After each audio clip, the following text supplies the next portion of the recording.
This is a story that truly happened. A 15-year-old boy named Morris decided to explore the Yamamo cave. Due to the pitch darkness inside, he lost all sense of direction. Furthermore, as the cave was quite narrow, he didn't realize he had taken the wrong path, which eventually led to a dead end. For Morris, Yamamo cave was not unfamiliar. At that time, he often visited the location with his brother to smoke in secret. So, when he heard he could explore the cave with his friends, he was thrilled. In reality, it was part of a school trip, but along the way, the bus tire punctured, and they decided to change the destination to Yamamo Cave. The entrance to the cave resembled a creature's mouth, roughly 1.2 meters tall and 4.5 meters wide. Upon entering, there was an initial space of 25 meters, large enough for everyone to stand upright. As the cave's size was manageable, Morris and his friends were able to enter with ease. Filled with excitement, Morris led the group while his friends and teacher followed from behind. As he advanced, the tunnel gradually narrowed, forcing him to stoop and eventually crawl. At a certain point, the tunnel branched into two directions. Morris noticed a large rock ahead and, trusting his memory, assumed that was the correct path. Without hesitation, he moved forward quickly, unaware that his friends had fallen behind. As the tunnel became even narrower, Morris had to crawl along the ground.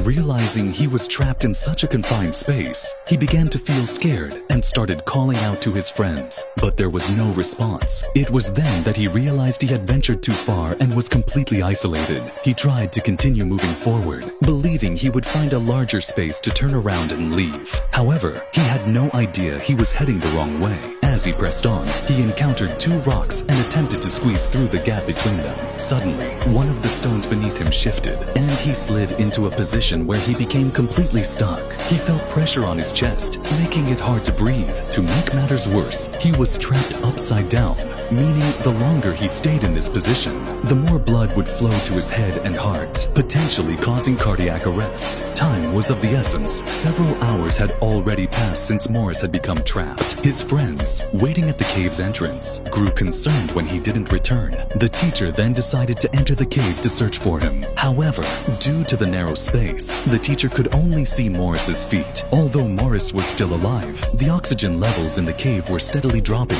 and the restricted space made it impossible for his chest to expand properly. The biggest problem was that the teacher had no experience in caving. If he ventured further, he could also become trapped. Nevertheless, he tried to find a solution. The teacher made several attempts to loop a belt around Morris's feet and eventually succeeded. He began pulling Morris back, but after moving him just a few inches, the belt snapped. Morris slid even deeper, hitting his head against the cave wall and starting to bleed. The situation grew even more critical. In pain, Morris began shouting. The teacher decided to exit the cave and seek professional help. However, the rescue experts were also unable to reach Morris, as their larger builds made it impossible to fit through the narrow tunnel. To ensure Morris was still alive, the rescuers repeatedly tried to communicate with him. Success depended on Morris's own cooperation. The rescuers brought a generator and an oxygen hose into the cave, providing light and fresh air, which significantly alleviated Morris's distress. They then attempted to use a rope to pull him out, but due to the lack of visibility and the cramped conditions, the process was extremely challenging. After several hours of effort, they managed to secure the rope around Morris's feet and began pulling. However, because of the narrow tunnel, the rope kept slipping off his feet. At this point, a 14-year-old boy named Mike, who was of a similar build to Morris, volunteered to help. Being small enough to fit into the tight space, Mike successfully tied the rope around Morris's body. With everyone working together,